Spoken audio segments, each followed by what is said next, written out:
Assalamualaikum warahmatullahi taala wabarakatuh. Jadi bertemu lagi kita dalam rancangan Jodoh, Just One Day One Hadis, siri yang kelima.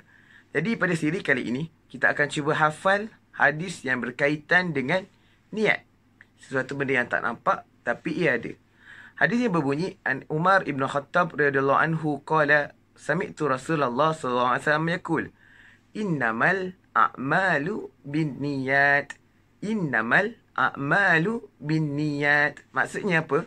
Daripada Umar ibn Khattab radhiyallahu anhu berkata, aku mendengar Rasulullah SAW bersabda, sesungguhnya setiap amalan itu bergantung kepada niat. Sesungguhnya setiap amalan itu bergantung kepada niat. Sahabat-sahabat yang dirahmati Allah, hadis ini menceritakan kepada kita bahawa niat merupakan satu asas terpenting dan menjadi syarat diterima atau ditolak sesuatu amal perbuatan kita. Amalan kita ini tidak akan diterima selagi mana kita tidak menghadirkan niat, ataupun kita niat tapi bukan kerana Allah SWT. Jadi asbabul wurud hadis ini, sebab diucapkan oleh Nabi hadis ini adalah berdasarkan peristiwa seorang lelaki yang berhijrah semata-mata untuk menikahi perempuan yang disukai dia. Maka Nabi bersabda, dia akan mendapat apa yang diniatkan. Tapi barang siapa yang niat hijrah kerana Allah dan Rasul, maka dia akan mendapat Allah dan Rasul. Jadi, apa tujuan niat ini? Antara tujuan niat ni adalah untuk apa? Membezakan di antara adat dan ibadat. Sebagai contoh, ada dua orang lelaki yang duduk di masjid. Seorang lelaki duduk di masjid dengan niat untuk beriktikaf di dalam masjid.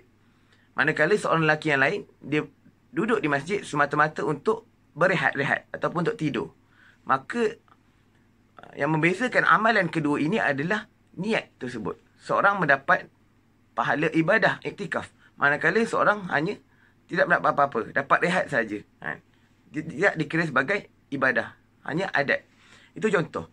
Manakala antara tujuan lainnya adalah untuk apa? Untuk membezakan di antara ibadah dengan ibadah yang lain.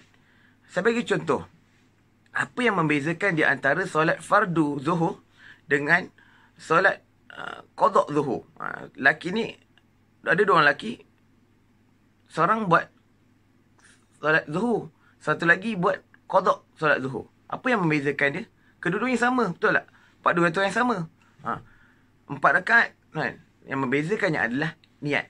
Seorang niat qada, seorang satu lagi niat fardu, niat solat tunai.